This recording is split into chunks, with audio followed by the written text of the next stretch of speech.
第11天，西部段开始从东湖出发，走到树林。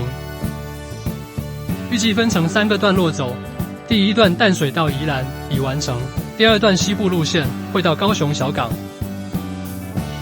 成美吊桥原长寿桥，曾是内湖与松山之间的重要通道。吊桥位于新民路451巷底，于民国37年2月竣工并开放通行。为庆祝蒋中正60岁生日，由内湖乡民捐资建造。台湾省主席魏道明提名长寿桥，并在桥两端设置板。民国73年，市政府拆除原桥，并于民国80年10月新建成美长寿桥。古早人渡河的上洲纬度旧址位于成美桥下游约200公尺处，几经新民路451巷底的长寿人行路桥位置。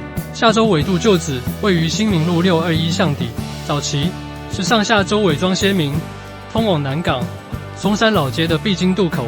民国37年2月，长寿吊桥完工通车后，本渡口作业就因此而停摆。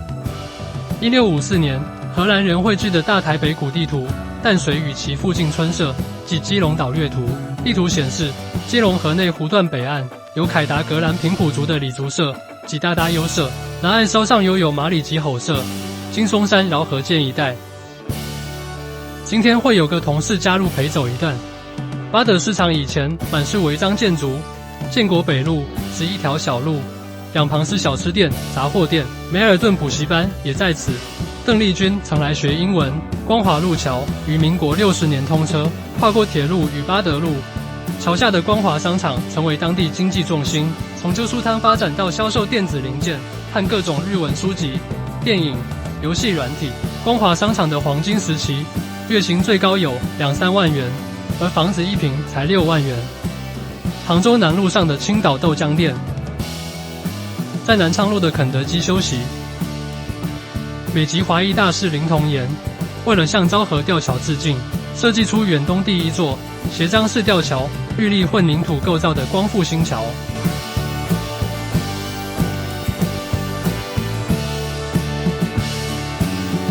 从日治时期到台湾光复，早期台北城有3大古典又雄伟的连外桥梁，分别是淡水河上的台北桥，就是现在的台北大桥；横越基隆河的明治桥，就是后来的中山桥，以及战后曾短暂更名为海山桥，1945年更名为光复桥的昭和桥，横跨于板桥港仔嘴与万华家仔之间的新店溪上。海山，西班牙语 basin， 荷兰语 Geysen 或 Geysen， 是台湾新北市西南区域的旧称，沿指金树林、莺歌、三来等区。清治时期扩增至金新庄区旧子林、西上一带。嘉庆、道光年间扩增至金桃园市大溪区，日治时期扩增至金板桥、土城、中和、永和等区。战后1946年设立海山区，狭板桥、莺歌、三来、土城及中和5乡镇。1947年裁撤，历经多次行政区改之后，当地人仍称此区域为海山，许多事物也冠以海山为名。海山神社位于今台湾新北市中和区圆山公园内。战后，海山神社遭废弃，山下的参道改建成台新纺织，后改为公寓大厦。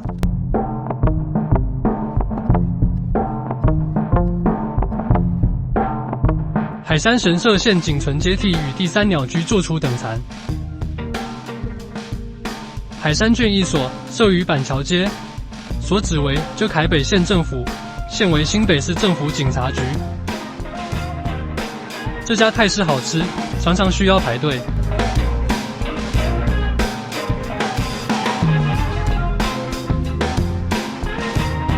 福州是由大汉溪及其支流载溪所刷形成的浮腹地。大汉溪源于大坝尖山品田山，流经石门后，与板桥江子翠与新店溪交汇。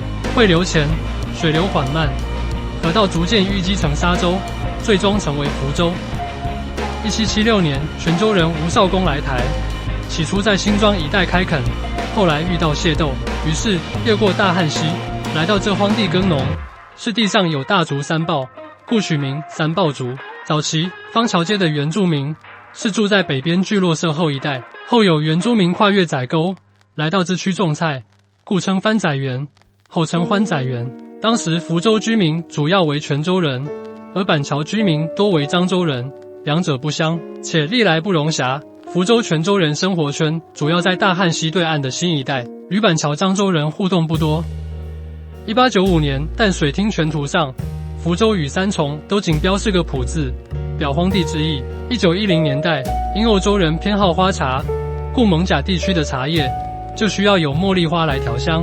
福州地区开始种植茉莉花，当时茉莉飘香，飘出了繁华，也造就了板桥刘家的传奇故事。1910年代，林本源制糖厂设立于经大观路一段29巷的东安宫位置。1920年，地方制度改正，百节堡番仔园庄改名番子园，下设番子园。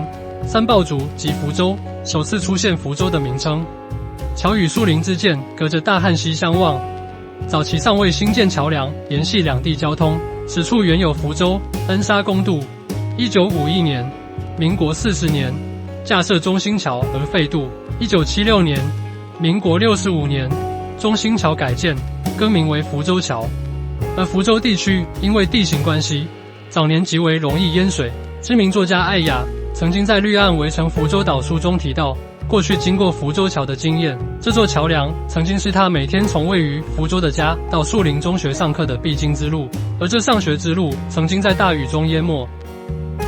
树林原属莺歌的一部分，1946年由莺歌镇独立划出树林镇。早年以台湾省立与酒公卖局树林酒厂出产的红露酒闻名全台，有红露酒的故乡之称。树林区原是平埔原住民归族居住的区域。清巡台御史黄蜀锦锁着台海史查录中之番俗六考里对归族的描述，归、萧里、坑仔诸番体静雅，驱走处数，又多斑藓，状如生番。1713年，首度有汉人进入此区勤垦，向桃园的龟舍诚恳。